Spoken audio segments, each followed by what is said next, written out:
We'll start with Stella's maths work, okay? Her problem-solving skills are coming along very well. She's understanding. And then we've been moving on to fractions, and she's good at her fractions. She knows what to do already with the fractions. Yeah, she's very intelligent. She can say a lot of things and say her own opinion and ask questions about lots of different things. She's got excellent vocabulary and very mature writing skills, and she's got a very creative writing style. So she's good at her creative writing. Katie is English speaking, so they have to speak English, so the two of them are good for each other. KT는 모국어가 영어다 보니까 둘이 영어로 소통하기 편한 것 같아요. You know, she's in the higher English class. She does very well in her maths work. Whatever she's doing now, just keep going up, keep trying to push her a little bit, and she'll always be at the top. Is that everything? Yeah. Yeah. Thank you. Okay. Thank you. Thank you very much. Thank you. Thank you. 너무 Thank you. 늦어져가지고. 지금 이 영상을 보시는 분들은 치앙마이 국제학교 아니면 동남아 국제학교에 대한 정보를 알아보시는 거겠죠. 그리고 모두 같은 고민을 갖고 계실 것 같아요. 과연 그 정도 투자할 가치가 있을까?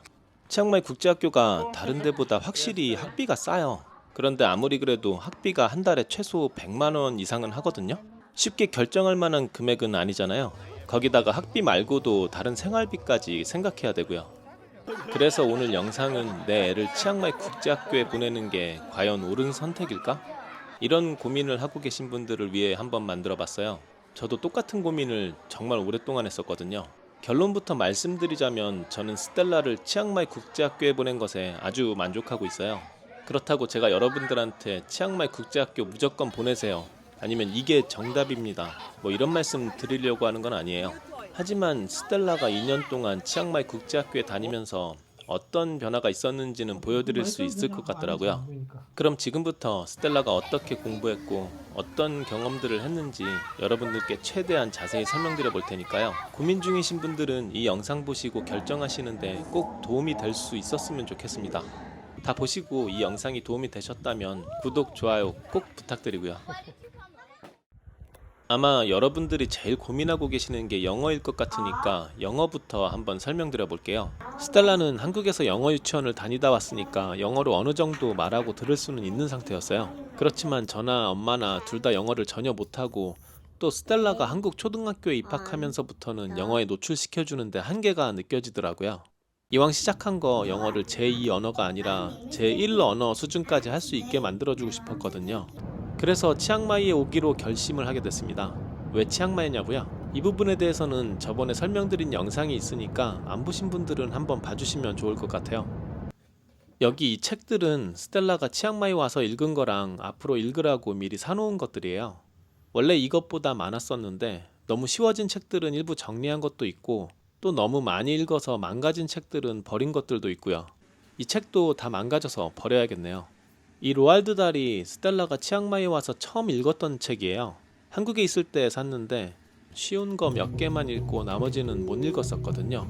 그러다 치앙마이에 와서 마틸다라든가 위치라든가 좀 더 어려운 책들을 읽기 시작했어요. 요즘에는 워리어즈랑 펄시 잭슨 시리즈에 빠져 있는데, 펄시 잭슨 같은 경우에는 한 4번 정도 읽은 것 같아요. 스텔라는 해리포터보다는 펄시 잭슨이 훨씬 재밌다고 하더라고요.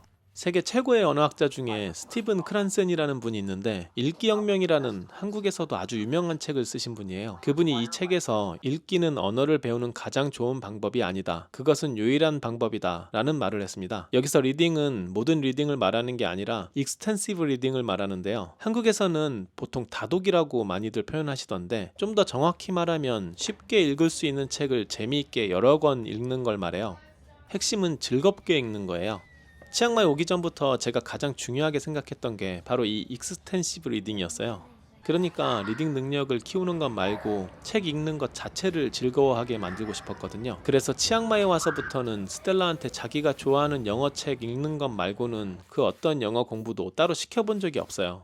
처음에 왔을 때는 학교에서 영단어 외우는 숙제를 내줘서 단어 암기도 했었는데, 2월 3 올라와서부터는 단어 암기 숙제도 아예 하지 않고 있고요. 사실 암기를 따로 안 하더라도 지금 배우는 단어들은 쉬운 편이라 거의 다 맞추더라고요. 전 이것도 스텔라가 평소에 책을 많이 읽어서라고 생각하고 있거든요. 치앙마이에 와서 정말 너무 마음에 드는 게, 여기는 스텔라가 책을 읽을 시간이 너무 많아요. 책 읽는 환경 만들기도 너무 좋고요. 우선 저희 집에는 TV가 없기도 하고, 여기 다른 외국 애들도 모두 스마트폰이 없다 보니까 스마트폰 볼 일도 없고, 집에서 재밌는 일이라고는 책 읽는 것밖에는 없거든요. 특히 한국에서처럼 영어 학원이나 수학 학원을 다니지도 않으니까 또 책 읽는 시간이 생길 수도 있고요. 그렇다고 치앙마이에 있는 모든 아이들이 책을 좋아하는 건 아니겠지만 스텔라 같은 경우는 치앙마이에 와서 책을 정말 좋아하게 됐어요. 제가 기대했던 것보다 훨씬 책을 좋아하게 된 것 같아서 저도 너무 행복하더라고요. 치앙마이 온 지 이제 정확하게는 한 20개월 정도가 되는 것 같은데 두께 상관없이 아마도 책을 한 200권 이상은 읽었을 테니까 영어 리딩만큼은 더할 나위 없이 만족하고 있어요. 앞에서 설명드린 대로 스텔라가 학교 방과 후에 하는 영어 공부라고 할 만한 건 책 읽는 것 말고는 전혀 없어요. 사실 책 읽는 것도 공부라고 할 수는 없죠. 지가 재밌어서 읽는 거니까. 그런데 스텔라가 논픽션은 별로 안 좋아해서 가끔 읽으라고 시키기는 해요. 어쨌든 그동안 집에서 공부 때문에 라이팅을 하거나 한 적은 한 번도 없었어요. 처음 왔을 때 일주일에 한 번 단어 암기 숙제한 거? 뭐 그거 말고는 없었어요. 브로크백 마운틴이라는 유명한 영화 있죠? 브로크백 마운틴 원작 소설을 쓴 애니 프루라는 작가가 이런 말을 했다고 해요. 글쓰기는 독서에서 나온다. 그리고 독서는 글을 쓰는 가장 훌륭한 스승이다 라고요. 그리고 애니 프루뿐만 아니라 쇼생크 탈출의 원작 소설을 쓴 스티븐 킹, 해리포터의 조앤 롤링 같은 글쓰기의 대가들도 모두 좋은 글은 독서에서 나온다라고 강조하고 있어요. 저 역시도 이런 대가들의 가르침에 공감하고 있거든요. 그래서 따로 라이팅을 시키지는 않았던 거고요. 그런데 다행히 이번에 학부모 상담 때 선생님께서 스텔라가 책을 많이 읽어서 그런지 글쓰기를 아주 잘한다고 말씀해 주시더라고요. 그리고 몇 주 전부터는 자기가 쓰고 싶을 때 가끔 일기를 한 번씩 쓰더라고요. 일주일에 한 번 정도? 그런데 일기를 쓰는 거 보니까 스텔라가 엄청 자주 읽었던 돌크 다이어리라는 책이 있어요. 꼭 그런 느낌의 글을 쓰더라고요. 역시 독서가 글쓰기의 스승이라는 건 분명한 것 같아요. 머릿속에 있는 생각들을 문장으로 표현하는 능력도 정말 중요하기 때문에 이제부터는 라이팅도 천천히 시켜볼 생각이에요. 물론 아무리 좋은 것도 억지로 하게 해서 하기 싫으면 끝이라고 생각하니까 당분간은 지금처럼 일기 정도만 시켜볼 생각입니다. 라이팅은 그래도 학교에서 꾸준히 하고 있는 것 같으니까요. 만약 저희가 외국에 나오지 않았다면 스텔라가 가장 늘기 힘들었을 능력이 뭐였을까요? 전 스피킹이라고 생각하거든요. 그래서 전 스텔라가 치앙마이 국제학교에 다니면서 가장 많이 향상된 부분이 바로 이 스피킹이라고 생각하고 있어요.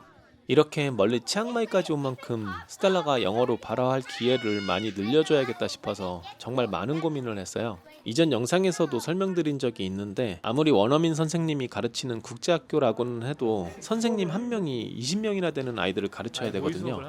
이런 환경에서는 한 아이에게 주어지는 발화 기회가 얼마 안 되겠죠. 모국어처럼 영어 스피킹을 할 수 있는 기회를 쌓기에는 턱없이 부족할 수밖에 없어요. 그래서 제가 제일 처음 노력했던 게 방과 후에도 스텔라가 마음껏 영어로 놀 수 있는 친구들을 만들어주는 거였어요. 사실 말로야 만들어준다고는 하지만 크게 방법이 있었던 건 아니고요. 그냥 사는 집 근처에서든지 학교 끝나고 나서라든지 또래 외국인 아이만 보이면 어떻게든 놀게 해주려고 했죠. 그리고 운 좋게도 스텔라가 학교에서 외국인 친구들을 많이 사귈 수 있었어요. 여기는 아이들이 공부하는 학원을 거의 다니지 않다 보니까 방과 후나 주말에 같이 어울릴 기회가 정말 많거든요. 학교 끝나고 같이 키즈 카페를 간다거나 같이 운동을 배우러 다닌다거나 하는 일이 정말 많아요. 그래서 같이 영어로 대화할 수 있는 친한 친구를 사귀는 게 진짜 중요해요. 그리고 또 스텔라가 지금 매일 체조를 배우고 있는데 여기에서 만난 친구들이 또 다 외국인이에요. 하루에 한 2시간 정도 친구들이랑 같이 운동을 하는데 보시는 것처럼 2시간 내내 친구들이랑 수다를 떨거든요. 이것도 정말 운이 좋았죠. 그러니까 생각해보면 학교 가기 전, 다녀와서 체조 가기 전 잠깐 쉬는 시간, 체조 다녀와서 저녁 먹는 시간, 이거 다 합쳐서 하루에 한 2-3시간 정도를 빼면은 내내 영어로만 대화해야 하는 시간들이에요. 한국이었으면 아무리 길어도 하루에 2시간 이상 영어에 노출시키기는 쉽지 않겠죠. 마지막은 리스닝인데 리스닝을 마지막에 넣은 이유는 사실 제가 리스닝 실력을 늘려주려고 뭘 따로 노력할 만한 게 많지 않더라고요. 친구들이랑 많이 놀면서 대화하다 보면 스피킹 실력만 올라가는 게 아니라 리스닝 실력도 같이 올라가는 거고 대화할 기회가 많다는 건 들을 기회도 많다는 거잖아요. 리스닝도 결국엔 친구들이랑 많이 노는 게 제일 좋은 방법인 것 같더라고요. 그래도 굳이 집에서 따로 해준다고 할 수 있는 건 스텔라가 주말 딱 이틀 동안만 영상 시청이 가능하거든요. 금요일, 토요일 이틀 저녁이요. 넷플릭스만 보게 해주는데 제가 해줄 수 있는 리스닝 관련 활동은 이게 다예요.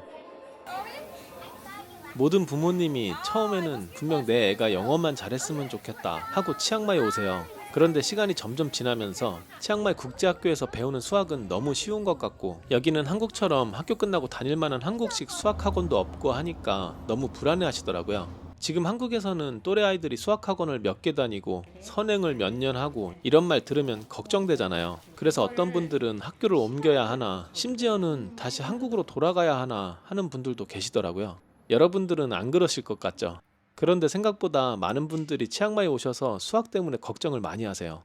스텔라가 지금 다니는 와리 국제학교에서 가끔씩 타임테이블 락스타라는 어플 게임으로 컨테스트를 해요. 곱하기랑 나누기를 게임처럼 하는 어플인데 꽤 중요한 어플이라 1년에 한 번씩 락스타 데이까지 있거든요. 얼마 전에 월드 컨테스트를 했는데 스텔라가 와리 국제학교에서 1등, 태국 전체 국제학교에서 3등을 했대요. 엄청 기쁜 일이었죠. 그런데 다르게 생각을 해보면 스텔라가 아무리 잘해도 태국 3등은 좀 이상하잖아요. 그런데 실제로 치앙마이 국제학교에 오는 한국인 아이들이 다 반에서 수학을 제일 잘한대요. 한국에서는 수학 잘한다는 얘기를 못 들었는데 치앙마이 오니까 수학을 제일 잘한다는 거예요.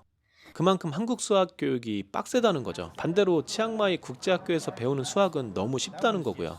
실제로 와리 국제학교 아이들 수학 진도를 한번 살펴보면 한국 부모님들이 좀 걱정스러울 만하긴 해요. 고학년이 돼도 기초적인 더하기 빼기 수준의 문제를 다시 풀더라고요. 저도 아무래도 수학을 완전히 학교에만 맡기기에는 좀 불안한 거예요. 그래서 수학만큼은 매일 하루에 조금씩이라도 온라인으로 공부를 시키고 있어요. 그래도 아직 어리니까 한국처럼 너무 과중한 스트레스는 받지 않게 하려고 노력 중이에요. 외국에서 살다가 나중에 한국으로 다시 돌아가야 할 텐데 또 한국 대학 가려면 한국어도 공부해야 할 텐데 이런 걱정도 많이 하시더라고요. 치앙마이에서 한글은 어떻게 공부해야 될까요? 그런데 여러분, 치앙마이에 한글 학교가 있는 거 알고 계세요? 매주 토요일마다 3시간 정도 한국 교과서를 갖고 공부를 하는데 유치원생 나이부터 고등학생 나이의 아이들까지 다 다닐 수 있어요. 가격도 엄청 저렴하고요. 그리고 다른 것보다도 애들이 엄청 재밌어요. 스텔라 같은 경우는 치앙마이 오기 전에 웅진 공부방 다니면서 한글 공부를 했던 게 다였어요. 치앙마이에 와서는 아예 안 했고요. 왜냐면 한국어는 발음과 철자의 상관관계가 아주 높은 편에 속하는 언어라 한국어로 듣고 말하는 게 유창하면은 읽기 쓰기는 익히는 게 그렇게 어려운 편이 아니거든요. 그래서 그동안 따로 시키지는 않았었어요. 더구나 치앙마이에 와서는 학교 친구들이랑 주말마다 놀러 다니느라고 1년 넘게 한글 학교도 안 보냈고요. 그래서 치앙마이 오기 전보다 한글 실력이 오히려 퇴보하더라고요. 그러다가 올해 들어서자마자 한글 학교를 보내기 시작했는데요. 한 2개월 정도 다녔는데 아직 또래 아이들보다는 한글이 한참 늦지만 그래도 이젠 어느 정도 읽기는 하더라고요. 제 생각엔 앞으로도 당분간 한글은 한글 학교에서 공부하는 것만 갖고도 충분할 것 같아요. 시간이 좀 더 지나서 철자를 읽는 게 좀 익숙해지면 그 다음부터는 한글도 영어처럼 독서로 익힐 생각이에요.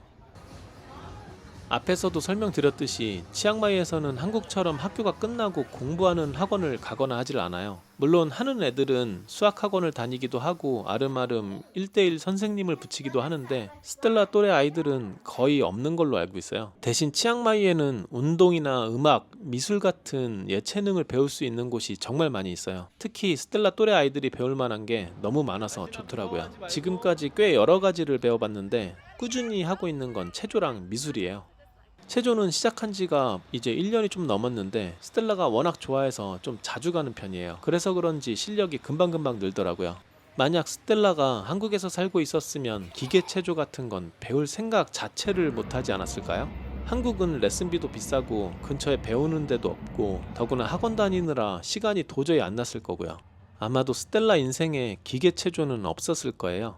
치앙마이에 와서 처음 사귄 학교 친구가 같이 가자고 해서 정말 우연히 하게 됐는데 첫날부터 스텔라가 너무 좋아하더라고요. 처음에는 일주일에 한 번이나 2번만 나갔었는데 실력이 조금씩 늘면서 더 자주 가고 싶다고 하더라고요. 그래서 지금은 평일은 거의 매일 나가고 있습니다. 자주 가니까 실력도 많이 늘어서 최근에는 2번이나 체조대회에 참가를 했어요. 저희 딸아이가 아직 어린데도 이런 움직임을 할 수 있다는 게 부모로서 너무 만족스럽더라고요.